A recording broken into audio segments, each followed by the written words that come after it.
I was referred actually to come here from my therapist. I think he really wants to lose me as a client. He even wrote books referring to you, so I think he wants. I think he really understands this. Yeah, but no, that's a good therapist, like a good. No, I didn't mean what you thought I meant. What I was going to say was, like a good therapist, like a good teacher, should do everything they can to put their self out of business. Yeah. Yeah. I wanted to share a pattern that I've struggled with for many years that now I think I relate to it differently, but I want to hear your thoughts. Often it happened that I would have some difficulty. It could be like a situation, like in a personal relationship or at work, that would feel so overwhelming that my body and mind would shut down. Then the mechanism was I would go into this super low energy to the extreme of not being able to get out of bed for a year, and then just avoid until the problem or the decision was not there to be made anymore, because I wasn't, like, I know, the relationship would end, and now I relate to it in a different way. I see now if that happens more of an opportunity to just be, like, instead of maybe it is a kind of warning sign that's telling me, look, now you need to stop, and you don't need to do and act out of fear, out of the need to act. Just now you have the opportunity to stop, to be. Once you can do that, then you can act. I'm wondering how you see this pattern. Invariably, when you shut down emotionally in this way, it's because some primitive fight or flight mechanism has been triggered in you. The actual event that triggers that fight or flight mechanism in you is often not very, in itself, it doesn't merit shutting down in the face of. It often can be quite an insignificant event, but it triggers in you an old memory, and your subconscious is activated, and you shut down as a result of it. Where the stimulus, what it was, what she said to you, or what he said to you, or something, it was nothing. So just seeing that mechanism, and the fact that you've asked this question means that you already see, you're already aware of the shutting down mechanism in you. So just seeing it enables you, in order to see it and describe it the way you have to have already stood back from it and observe it as a mechanism that's taking place in your mind. So you just take that step back, because whatever it is that is observing this shutting down mechanism, which is you, it is not itself shutting down. It's just a habit of a habit of your mind. It's just been triggered and it's shut down. And there you are in the background watching this habit. But because we tend to live identified with the mind rather than to live identified with awareness, we feel I shut down. No, it's just this primitive mechanism that may once have served you well in childhood. Maybe it was necessary to shut down when you were a 5-year-old boy in the face of something you couldn't handle, but you don't need to respond like that now. So just the fact that you've seen this suggests that you're already sufficiently aware of yourself not to have to repeatedly buy into this mechanism. It doesn't mean that the mechanism won't happen. If you have a habit of closing down, you may continue doing it for a while, but you no longer invest your identity in it. You somehow stand back from it, and in doing so, it loses its power.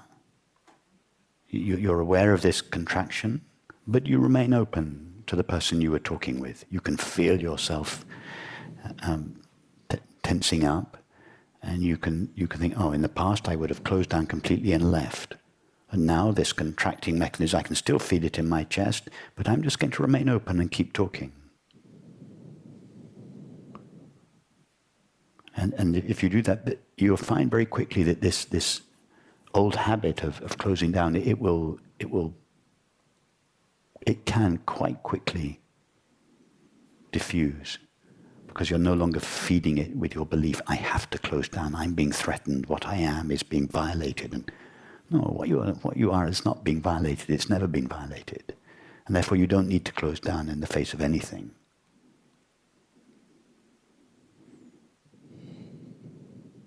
Am I relating to your?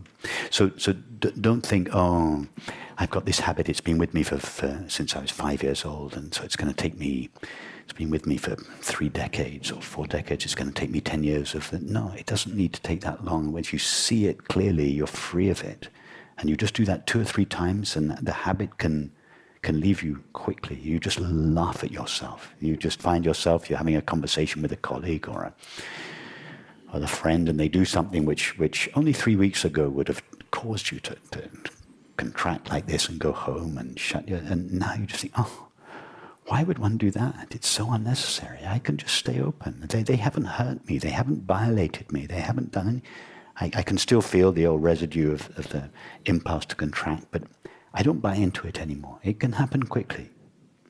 I had already yesterday a situation where it arose, where a conflict, and first I just stopped. I was able to respond from a place of love, and it resolved itself very quickly. And before, probably I would have just avoided, dragged, did not make any decision. Yes, that's perfect. I'll give you an example from my own life.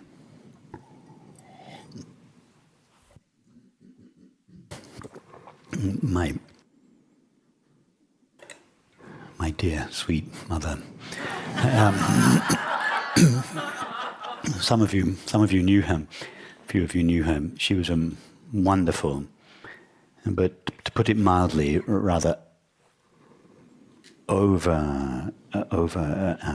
emotionally invasive, all-consuming. So as a young boy trying to dissociate and form my own identity apart from my mother, I had to. It wasn't that she was distant and unloving. I know she was completely the opposite. She was just all over me all the time. So I had to keep her at bay. So I built a pretty good emotional, actually, a physical wall at one time between us, but an emotional wall between to kind of keep her at bay, to hold her out. I did not want her invading my my inner life. But at the same time, just as Jason said yesterday, I knew that this upset her because she didn't understand anything about boundaries. She said, "Why is it necessary to shut me out? Why can't you share everything that's going on in your personal, etc., etc." She just didn't understand, and so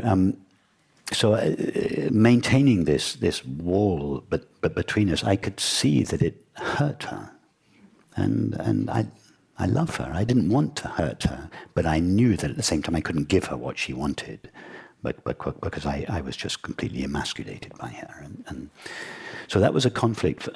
For a long time it lasted. I mean, this was going back to my early childhood, but I still felt this mechanism when I was 40 years old, and then sometimes I moved away from her. That was good. That was healthy. I no longer lived next door to her. But when she would come to stay, I'd be so pleased to see her. I'd feel, and I'd prep myself beforehand. I'd say, "No, don't shut down when Mum can. Be generous. Be open. She's just coming for the weekend. Give her."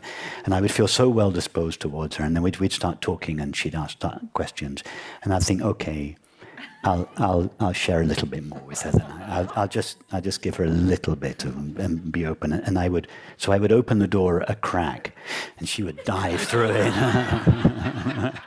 She's like, "This is my window of opportunity."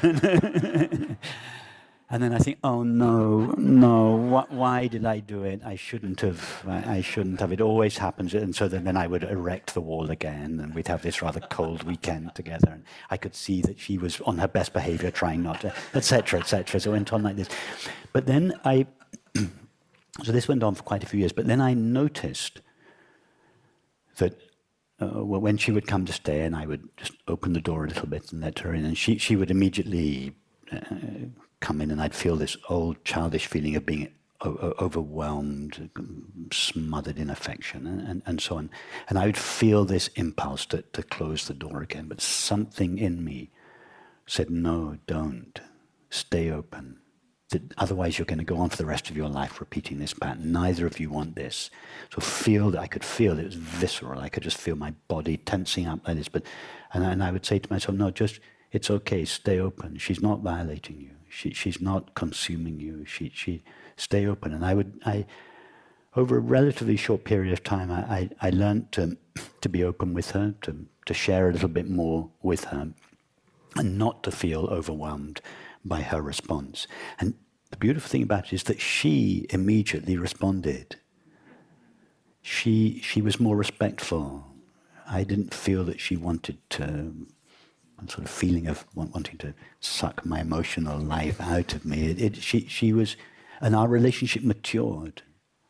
And then for the last 20 or so years of her life, we had this beautiful relationship. It was more mature. I was able to be more open with her. I didn't feel invaded by her. She didn't feel shut out by me. And I can trace it back to the time when for the first time when I felt this impulse to close like this, and something in me said, no, just stay open. You don't need to close. You don't need to perpetuate the pattern. It'll go on for the rest of her life if you do, and you'll regret it when she dies. So that was I was speaking from this experience when I responded to you. Thank you.